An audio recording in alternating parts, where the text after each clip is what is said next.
Well, our next award is for an international professional volunteer. And to present this, we have a philanthropist and return volunteer who through the years has provided significant support to VSO. So please welcome Sue Howes.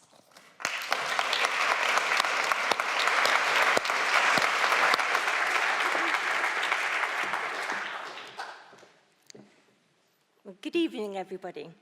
As a former volunteer, I was absolutely delighted to be asked to be part of the judging panel for this year's VSO's Volunteer Awards. As I was an undergraduate volunteer in 1968 in Uganda, nearly 50 years ago, I was also delighted that VSO is still an amazing organisation, working through volunteers for, in their words, a world without poverty. Last year, 239 experienced professionals in their fields took up long-term volunteering placements with VSO to offer their skills and experience to create long-lasting impact on other people's lives. This award recognises that impact and the commitment of the volunteer on a VSO professional placement outside of their own country.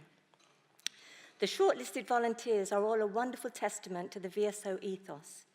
Everyone nominated has given services above and beyond the job requirements. The winner of this year's VSO Professional Volunteer is Steffi Marie Müller.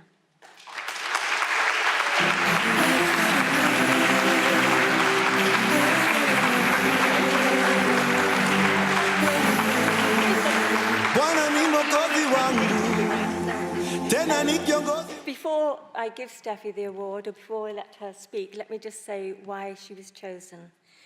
She was chosen by the panel in recognition of the work that she did with women in agriculture. The panel admired and does still admire the energy and enthusiasm given to the job and her professional approach to her work.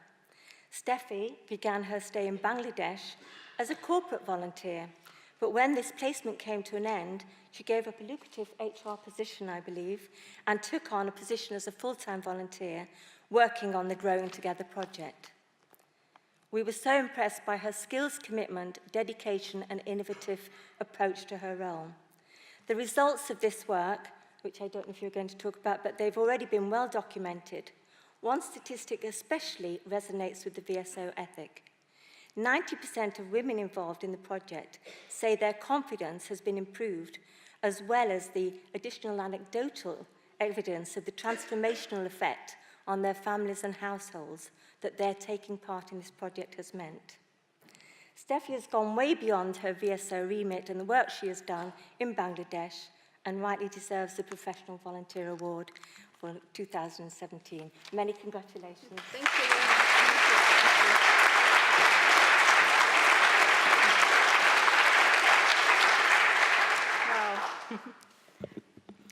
As you heard, in the last almost 3 years in Bangladesh, I had the privilege to work together with mainly smallholder farmers, especially women, VSO staff and project staff, and a big variety of different volunteers, like ICS volunteers, like ICS alumni, like national volunteers, and groups of volunteers. The last group was a 15-person strong group from senior leaders from the Syngenta cohort and international volunteers from different backgrounds, from different professional and different cultural backgrounds. So you already see how big this project is and how much it consists out of so many different people and so many different skills. I'm so grateful for having this experience, and there are many moments in my placement where I'm sitting in the rural area in the morning, having my morning coffee on a pond, the sun is just rising, and I'm just thinking, wow, is this real? Did I really do it? Am I really here? And I'm still asking this question after 3 years, or almost 3 years. Currently, as mentioned, I'm working in the Growing Together project. It is placed in the northwest of Bangladesh, and the project itself, it runs already over 3 years. It supports 10,000 smallholder farmers in providing and giving access to knowledge and technology for modern cultivation cultivation, and it is providing a platform for the farmers to grow and sell their products together to gain a better price at the market. This project is now on a really exciting transformational phase in turning from a development project into a social business model. And this social business model has the possibility to reach far beyond 10,000 farmers. It can get scaled up, hopefully, very, very broadly. It is, no question, a really successful project. But the key challenge has been involving women because of the social and cultural barriers they face in Bangladesh. And exactly this question or this challenge was the starting point for me and my research team to ask ourselves the question, okay, what are these challenges, what holding women back for engaging in the agricultural business, and what needs to be done that we can overcome this challenge and get the women's aspirations in agriculture out. From the work I did with the women in the communities, there was a very special moment, what I remember most, and it was in the beginning of our research. We divided the men in one group and the women in one group. Usually they are in mixed groups together. So it was a new setting for them, just having women talking together, and we tried in a very informal way to talk about their daily life, about what are they doing, what are they struggling with, what are their challenges, and what are their aspirations. Usually, the group discussion in the beginning, it started really quiet. The women were really observing, what do they want? You could feel maybe they did not feel really comfortable in this situation, or it was a new situation we didn't know at this point.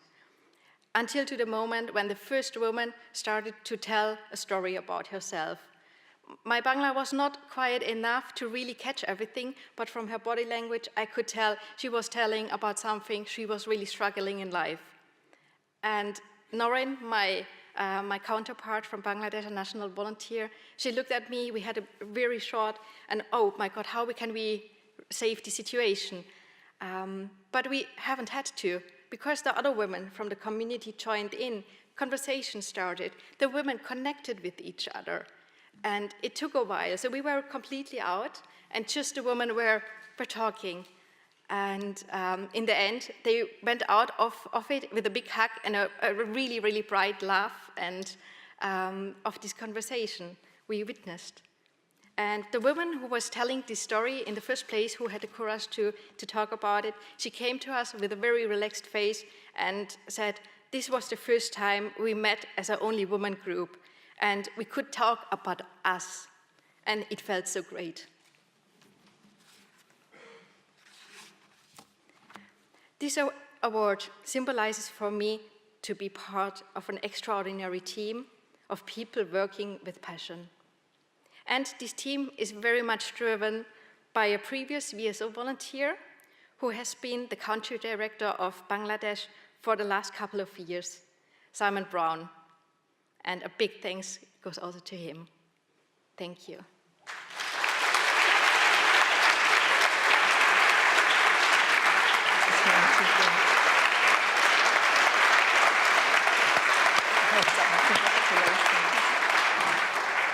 Stephanie, I wanted to ask you, you've spoken at length about the project, and we've got a good idea of what you do and the sort of developments that you've helped along the way. What drives you as a volunteer?